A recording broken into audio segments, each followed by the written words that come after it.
18 April 2026। পৃথিবীর মানচিত্রে যদি চোখ বুলান, দেখবেন মাঝখানে কোথাও আগুন জ্বলছে, আর সেই আগুনের উনুনে বসে ধীরে ধীরে সেদ্ধ হচ্ছে আমাদের মতো দূরের দেশের মানুষের পকেট, স্বপ্ন আর নিশ্চিন্ত দুপুরগুলো। যুদ্ধের খবর শুনতে অনেকেরই এক ধরনের অদ্ভুত রোমাঞ্চ লাগে, আর যদি তা হয় মুসলিম কোনো দেশ, তাহলে তো আর কোনো কথাই নেই, যেন তামিল সিনেমা চলছে। কিন্তু সেই সিনেমার টিকিটের দামটা যে আমাদেরই দিতে হচ্ছে, সেটা বুঝতে বুঝতেই মাসের শেষে হিসাবের খাতাটা কেমন যেন হালকা হয়ে যায়। ইরান যুক্তরাষ্ট্রের এই টানাপোড়েনও ঠিক তেমনই এক গল্প, যেখানে নায়ক খলনায়ক আলাদা করা কঠিন, আর দর্শক হিসেবে বসে থাকা মানুষগুলোই আসলে সবচেয়ে বেশি ক্ষতিগ্রস্ত। বাংলাদেশের মতো একটি দেশ, যে কিনা ভৌগোলিকভাবে দূরে থেকেও অর্থনীতির সুতোয় বাঁধা, সে এই যুদ্ধের প্রতিটি ঢেউ অনুভব করছে নীরবে।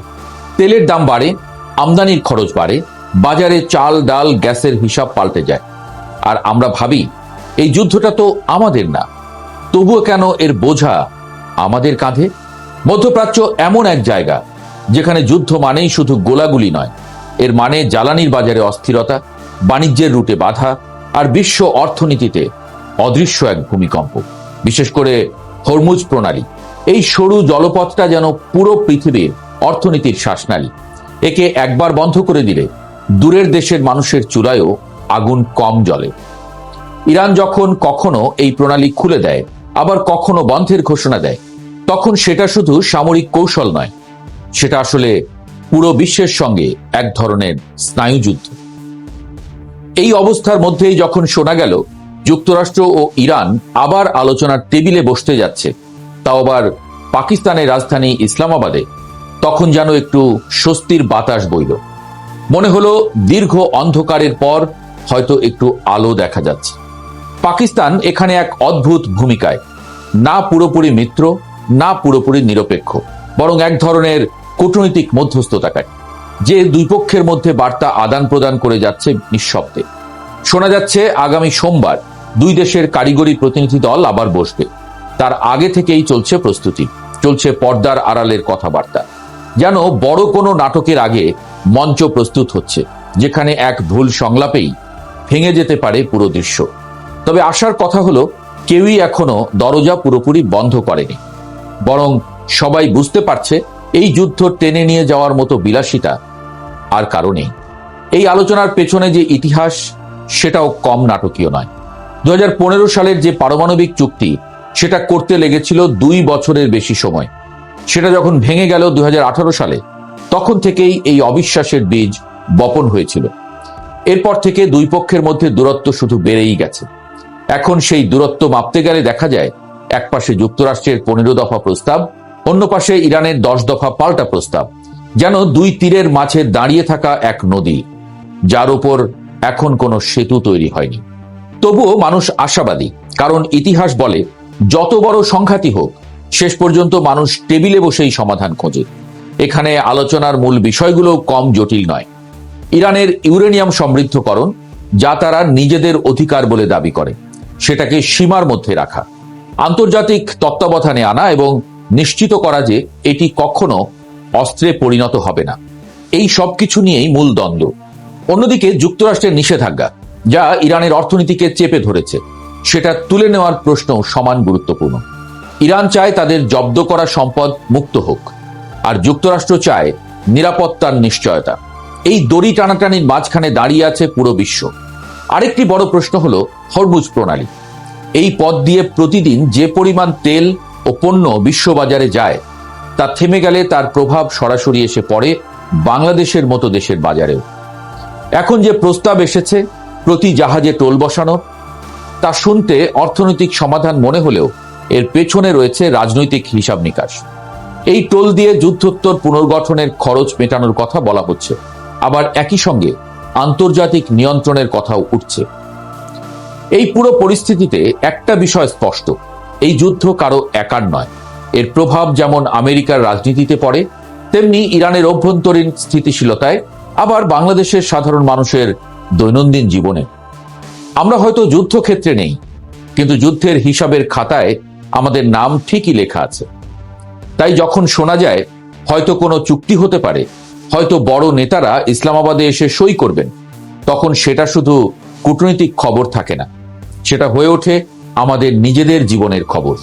কারণ এই চুক্তি হলে হয়তো তেলের দাম কিছুটা কমবে, তেল সহজলভ্য হবে, বাজার একটু স্থিতিশীল হবে, আর আমরা অন্তত মাসের শেষে হিসাব মেলাতে গিয়ে একটু কম দীর্ঘশ্বাস ফেলব। তবে বাস্তবতা হলো এই পথ সহজ নয়। এখানে শুধু যুক্তরাষ্ট্র আর ইরানের সিদ্ধান্তই যথেষ্ট নয়, এর সঙ্গে জড়িয়ে আছে আরো অনেক দেশ, অনেক স্বার্থ, অনেক পুরনো ক্ষোভ। বিশেষ করে ইসরায়েলের সম্ভাব্য পদক্ষেপ, যা পুরো আলোচনাকে মুহূর্তেই ভেঙে দিতে পারে, সেটাও বড় একটা অনিশ্চয়তা। সমাধানের গল্পটা শুনতে গেলে একটু পেছনে তাকাতে হয়। 2018 সালে ডোনাল্ড ট্রাম্প যখন হঠাৎ করে পুরনো চুক্তির দরজা বন্ধ করে দিলেন, তখন যেন দাবার বোর্ডে এক চালেই খেলা এলোমেলো হয়ে গেল। ইরানও তখন আর নিয়মের খাতায় চোখ রাখল না, নিজের মতো করে ইউরেনিয়াম সমৃদ্ধ করতে শুরু করলো। আজ সেই হিসাব গিয়ে দাঁড়িয়েছে এমন জায়গায় যেখানে প্রায় 440 কিলোগ্রাম 60% সমৃদ্ধ ইউরেনিয়াম। একদিকে আতঙ্ক, অন্যদিকে দর কষাকষি সবচেয়ে বড় হাতিয়ার। এখন প্রশ্ন, এই গিঁট খুলবে কিভাবে? প্রথম কথা, এখানে জেদ দিয়ে কিছু হবে না। যুক্তরাষ্ট্রকে বুঝতে হবে ইরানকে পুরোপুরি থামিয়ে দেওয়া সম্ভব নয়, বরং তাকে নিয়ন্ত্রণের মধ্যে আনা দরকার। মানে ইরান ইউরেনিয়াম সমৃদ্ধ করবে, কিন্তু সেটা হবে খোলা চোখের সামনে, আন্তর্জাতিক তত্ত্বাবধানে, যেন কেউ সন্দেহ না করে। আর ইরানকে দিতে হবে সেই প্রতিশ্রুতি যেটা কাগজে কলমে লেখা থাকবে, তারা কখনো পারমাণবিক অস্ত্র বানাবে না। কথার চেয়ে লিখিত প্রতিশ্রুতির ওজন এখানে অনেক বেশি। তবে গল্পের আরেকটি চরিত্র আছে, ইসরায়েল। তাকে এই নাটকের বাইরে রাখলে চলবে না, তাকেও বলতে হবে আমরা আক্রমণ করব না। আর এই কথাটার গ্যারান্টি দিতে হবে বড় শক্তিগুলোকে, না হলে সন্দেহের আগুন নিভবে না, বরং ধিকি ধিকি জ্বলতেই থাকবে। তারপর আসে টাকার হিসাব, যেখানে সব আবেগ গিয়ে ঠেকে বাস্তবতার দেয়ালে। ইরান যদি যুদ্ধের ক্ষতিপূরণ চাইতে থাকে, আর যুক্তরাষ্ট্র যদি নিষেধাজ্ঞার শিকল আরো শক্ত করে ধরে রাখে, তাহলে এই সম্পর্ক আর কখনোই নরম হবে না। কাজেই এখানে দুপক্ষকেই একটু নরম হতে হবে। ইরান বলবে ঠিক আছে, ক্ষতিপূরণ চাইছি না, আর যুক্তরাষ্ট্র বলবে ঠিক আছে, নিষেধাজ্ঞা ধীরে ধীরে তুলে নিচ্ছি, তোমাদের আটকে রাখা সম্পদও ফিরিয়ে দিচ্ছি।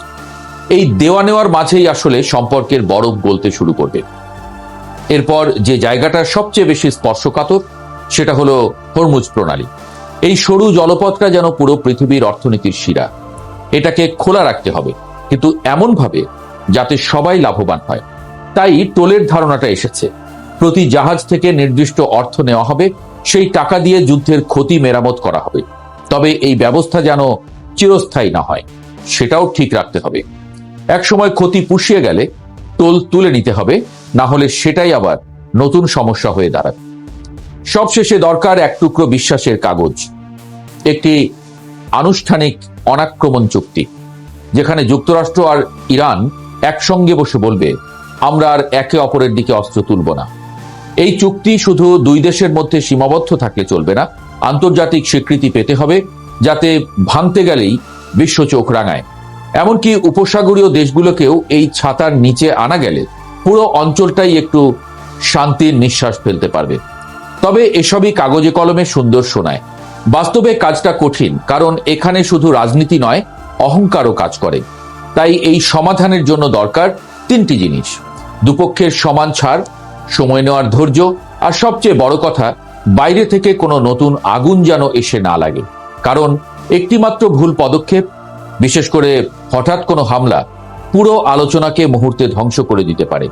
তাই সমাধান আছে, পথও আছে, শুধু হাঁটার ইচ্ছাটাই সবচেয়ে বড় প্রশ্ন।